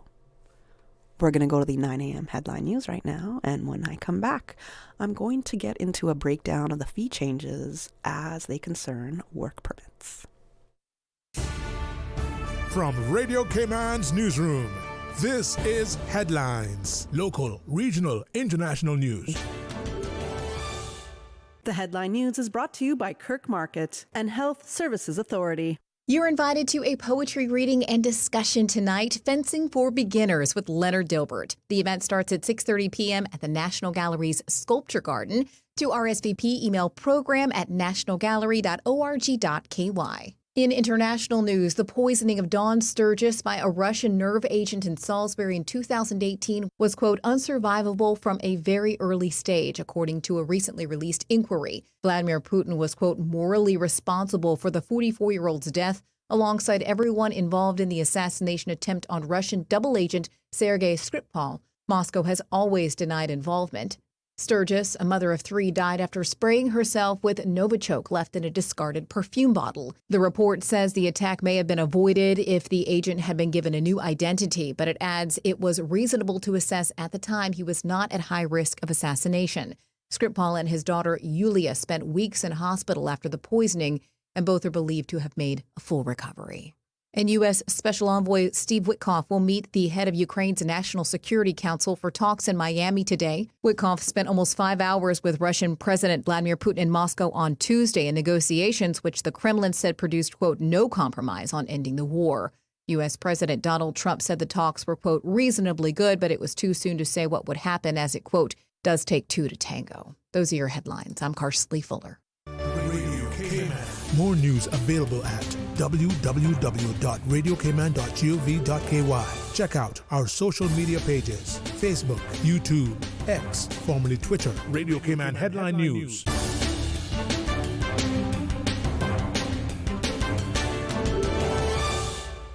At HSA, we strive to provide the highest standard of care with compassion, integrity, and dedication. And so we say thank you, Cayman, for continuing to make us the most awarded organization on island by voting us the best of Cayman Islands in 9 medical categories. Your support reminds us why we do what we do, to serve the Cayman community with kindness and excellence. To find out more about our award-winning services, visit hsa.ky. At HSA, we are committed to caring for you. This holiday season, let Kirk Market do the roasting so you can do the hosting. Visit in-store or shop online and order your traditional family feast, complete with classic roasted turkey and ham, all the tasty sides and trimmings. Let the chefs at Kirk Market be your holiday helpers so you can spend less time in the kitchen. Order online at kirkmarket.ky or visit in-store today. And don't forget to visit the florist at Kirk Market to find the perfect centerpiece for your table. There's no place like Kirk Market for the holidays. The Buzz with your host, Kathy Miller.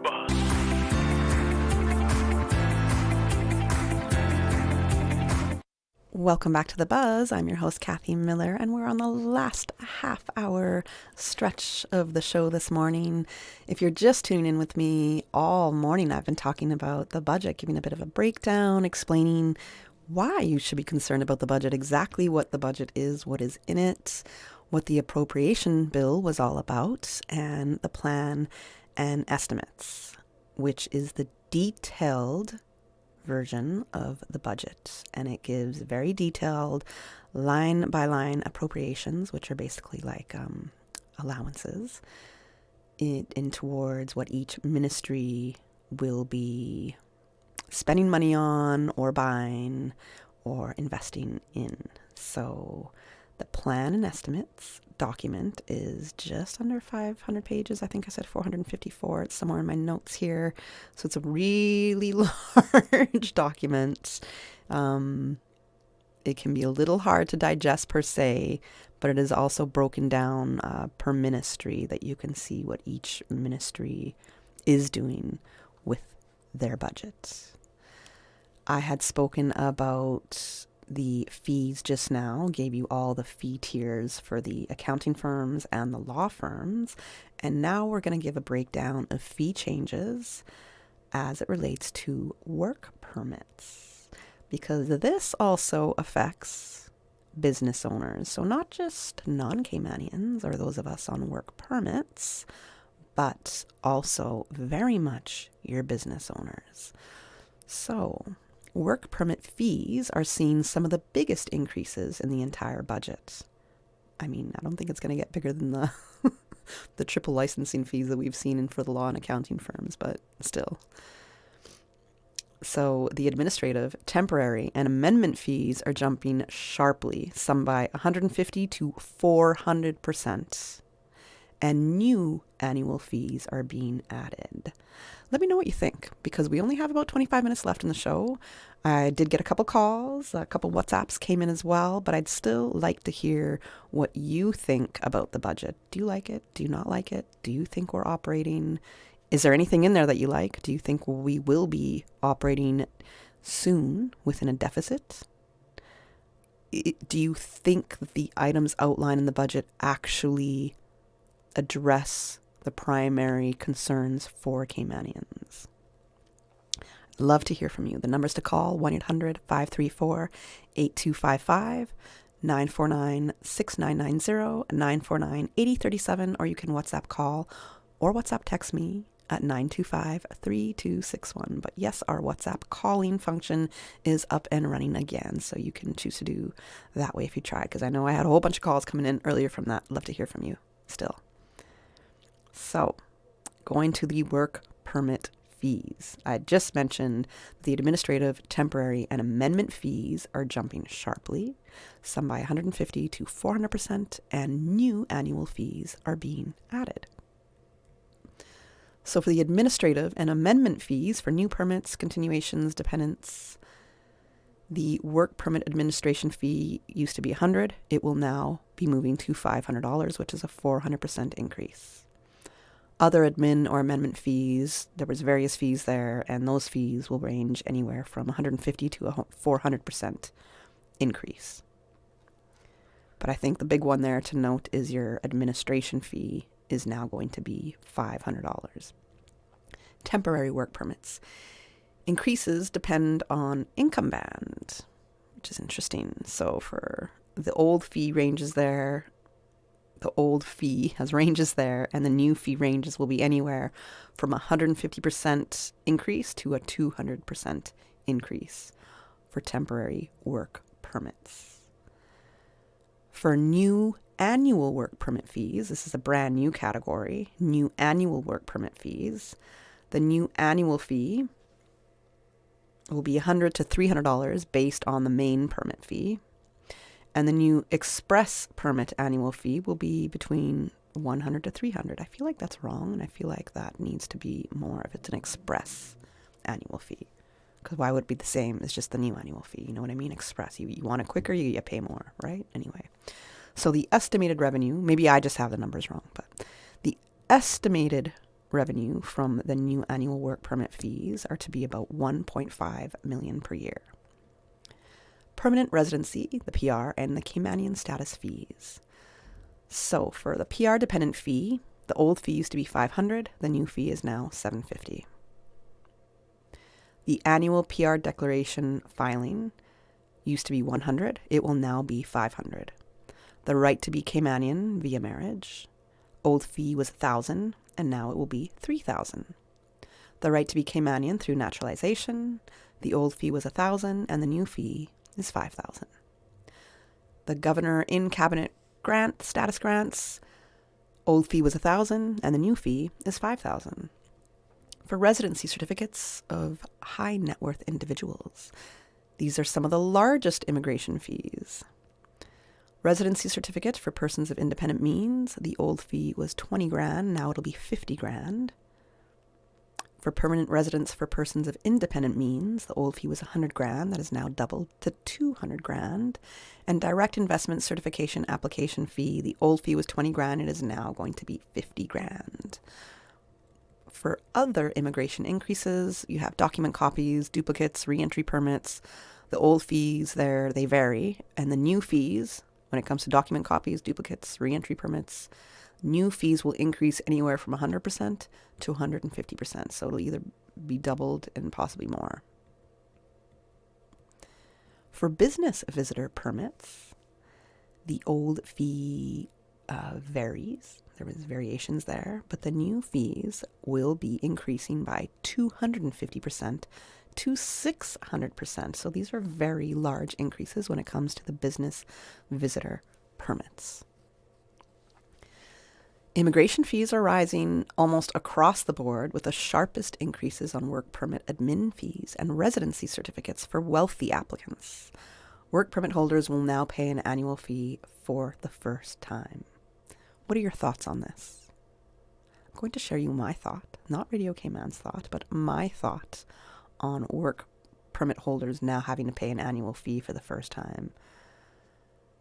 I don't know what that annual fee is. I don't have it yet in my notes, and if it's within the almost 500-page P&E, I did not extract that. If somebody knows, please share it. And I mentioned this way earlier in the show. I have a bit of an issue with this one. I don't like this new introduction of this new revenue measurement, because way too often you have people, not necessarily in the professional firms or professional services, but all sorts of other industries. So maybe you're more blue collar or your service industries.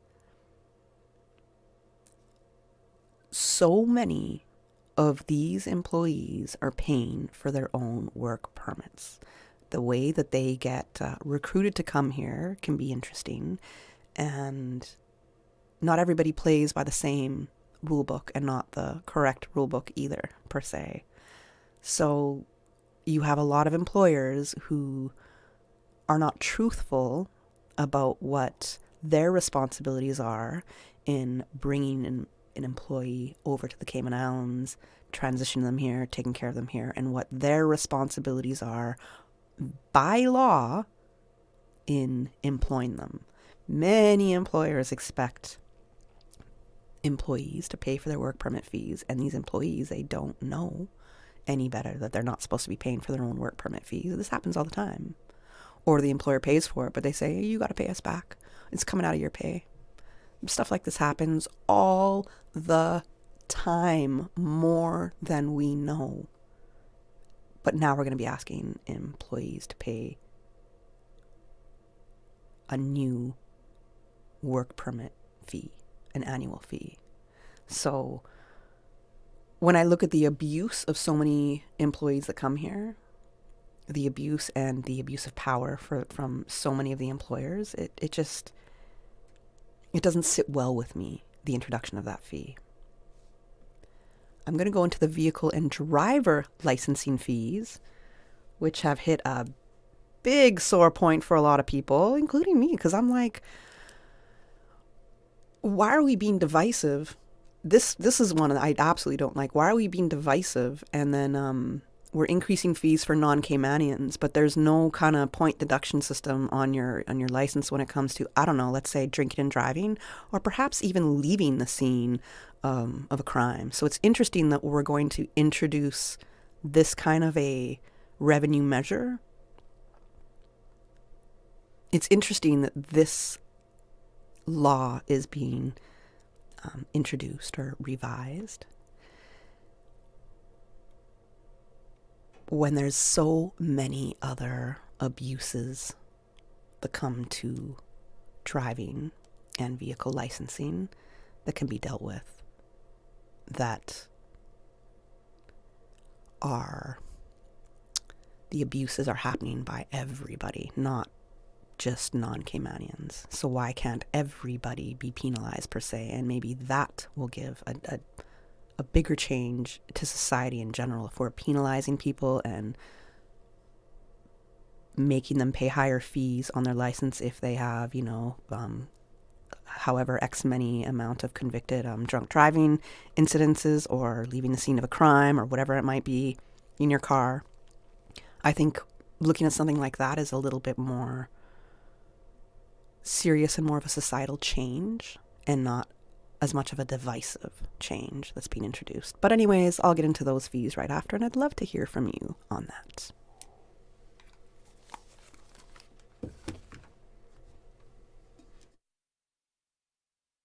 Parents, if you're navigating the world of boarding schools, it can feel overwhelming. Dorm and Day are here to help. You don't have to do it alone. Whether your child is reaching for new academic challenges, looking to shine as a competitive athlete, or simply searching for the school that brings out their best, Dorm and Day are your trusted educational experts located right here in Georgetown. For 10 years, Dorm and Day have helped families just like yours to find the best fit schools with one-on-one support every step of the way. So why stress when you can have an experienced partner by your side? Visit dormandday.ky or call 936-3676 today. Dorm and Day, celebrating 10 years of opening doors to brighter futures.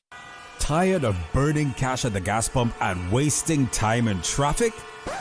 Say goodbye to gridlock and hello to freedom with a Kimco scooter from Automotive Art. Trusted in over 100 countries, Kimco is now known worldwide for reliable, fuel-efficient scooters built to last. Perfect for Cayman's roads. With 2 models to choose from, the Agility 125cc for just $23.99 and the Agility RS Naked 125cc for $24.99. It's the smart, budget-friendly way to beat traffic and cut costs. Visit Automotive Art today and ride smarter with Kimco, because saving money should never mean slowing down. Aunt Angie, how does it feel to have broken the bull riding world record? Sore, Sean. That bull was angry. Angie, I think that bull is headed towards your red convertible. I broke the world record and he broke my car. Oh well, at least I've got CG Comprehensive Motor to cover this. Get covered for collision, damage, and more. CG Brit-K. Good like that. All benefits are subject to policy provisions, including eligibility at the time of service. Hi, I'm Daryl Dakers, known as Cayman's native son. My friends and I are inviting you to the Cayman Brack Homecoming event on Friday, December 12th at 7 p.m. at the Ashton Rudder Center. And there is free admission with keynote speaker Daryl Dakers, 23-year-old speaker Brandon Jackson, Daryl Dakers with his hit song Another Sunny Day, with many performers from age 5 and up. And during the event, the young people will have their time to speak. So come and listen to those who will be the future for tomorrow. Come and celebrate Cayman Brack Homecoming. Young people, you think that we don't care, but I want you to know that we are here. I'm coming to the Brack for you. The Buzz with your host, Kathy Miller.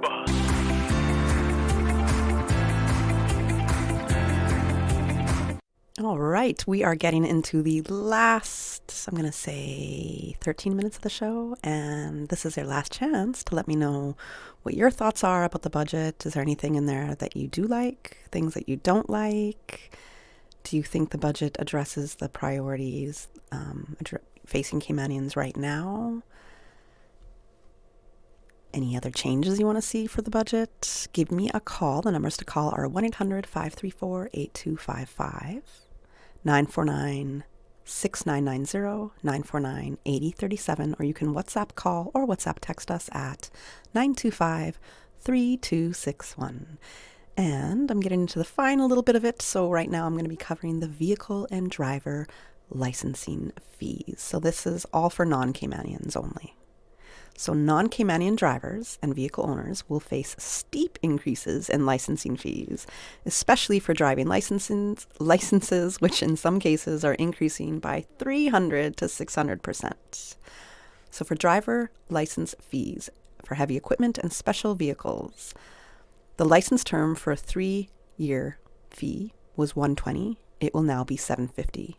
For a 5-year term, the old fee was $200. It will now be $1,250.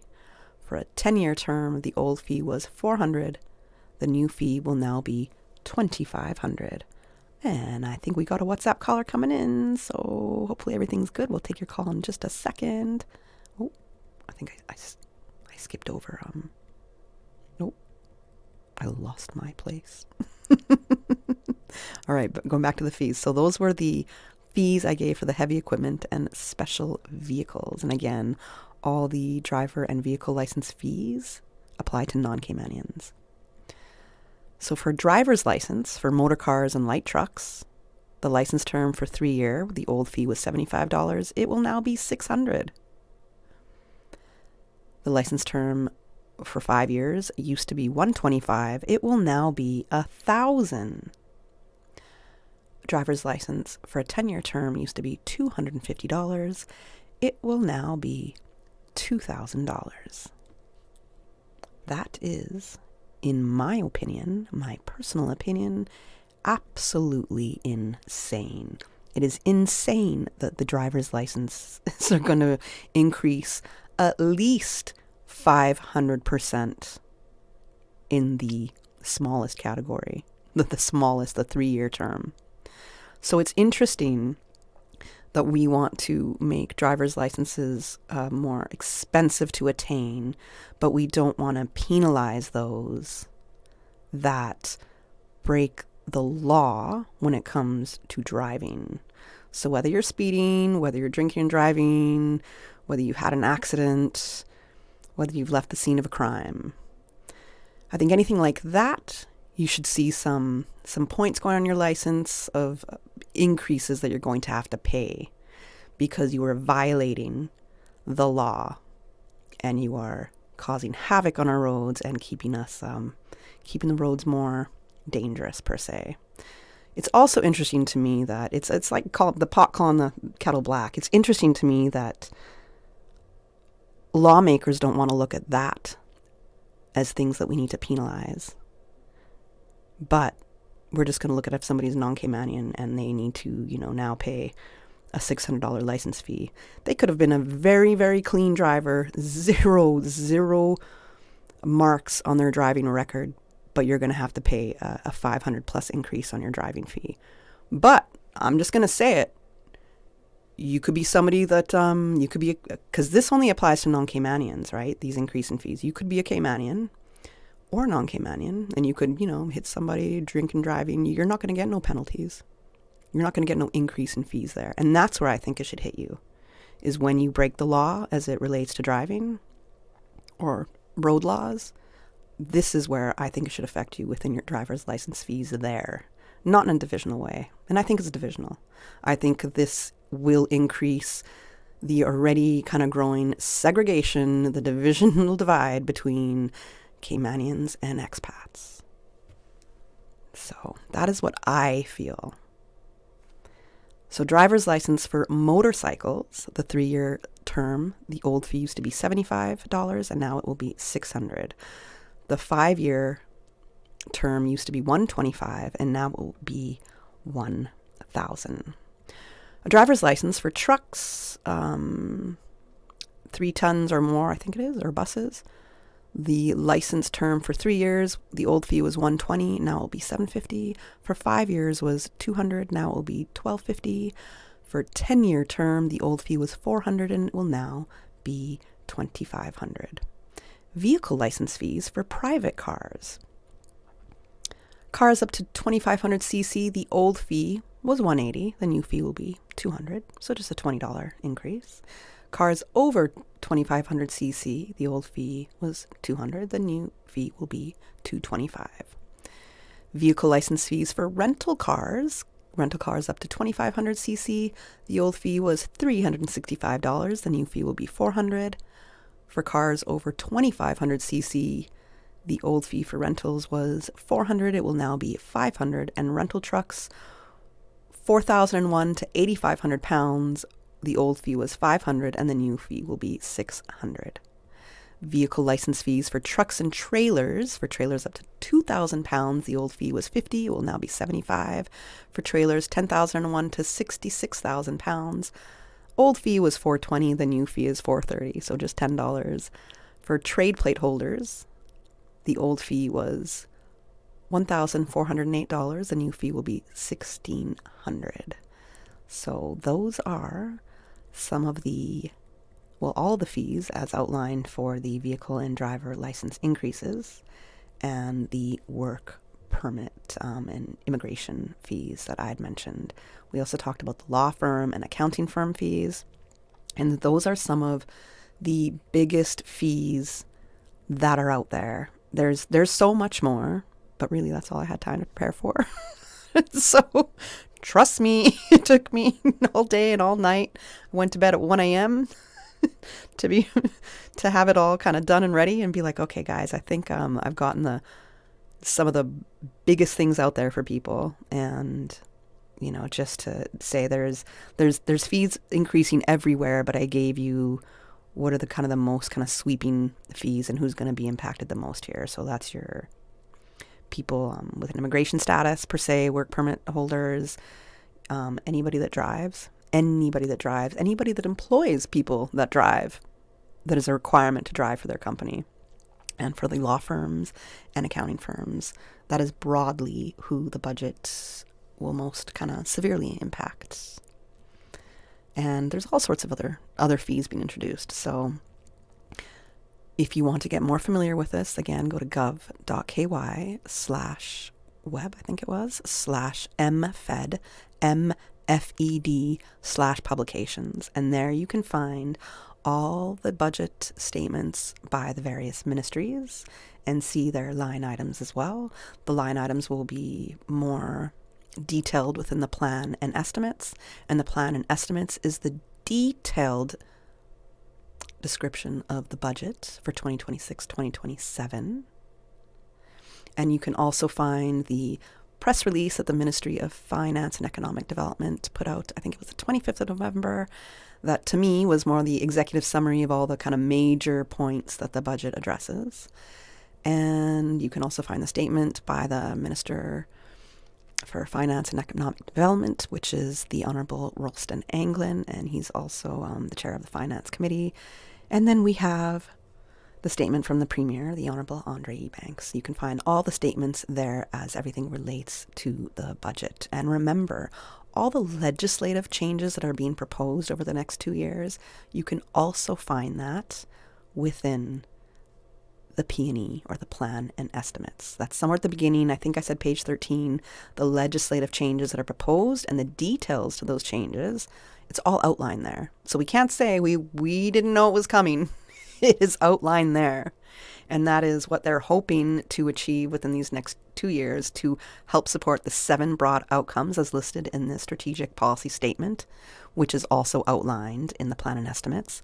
And it also helps support the budget as they've proposed it and as has been accepted and passed on the 21st of November. So as soon as this gets, the government assents, agrees to it, signs the bill, and gazettes it, which needs to be before the 31st of December, we are moving forward with a whole new budget on January 1st. And I know we got a lot of questions out there. Some of y'all are real shy, didn't call back. That's okay. I appreciate the ones who did message, who did call in and shared their ideas. A reminder, as for now, it is confirmed that Minister Ralston Anglin, Minister for Finance and Economic Development, he will be joining me on The Buzz Tuesday, December 9th, 7:30 to 9:30 a.m. to talk about the budget coming from his perspective. So, you're going to hear from the minister himself. Can't say they didn't come to Radio Cayman. They absolutely are making the effort, and we are trying to make the effort to make everything a little bit more understandable and provide greater insight and information to all our listeners, because we're all in this together, right? And the more conversations we have, the more communication we have, the better understanding that hopefully we all will have, that will all lead us to, again, hopefully make better decisions and help us look out for one another. So that is how I'm going to end today's show. Again, a big happy birthday to my mom and also Jay-Z. You know, what can I say? Jay-Z, you share a birthday with my mom, who's the legend here, and between the two, it's going to be a busy weekend. The Super American Circus is here. It kicks off. tomorrow, I think it kicks off. So that should be a really, really fun and exciting time for the entire family to check out. Radio Cayman is a sponsor of that event as well. So check out the Super American Circus. A lot of other things going on. I'm going to leave it to you to check out your kind of Cayman calendar of events. Get into the Christmas spirit as best as you can. I know it's a hard time for people. Even if you can't afford to, sometimes it's just lending a helping hand. Sometimes it's just hanging out with people and spending time with them. That's how little small acts of joy can happen. And I wish you little small acts of joy that enter your life today. Have a great Thursday. I'll be back with you on Tuesday when hopefully Minister Anglin will be joining me on The Buzz. The Buzz is proudly sponsored by Cayman Insurance Center, specializing in property, life, and other lines of insurance products and services. And Kirk Market, experience a world of choice. And Automotive Art Cayman, your car, our passion. And by Dorman Day, celebrating 10 years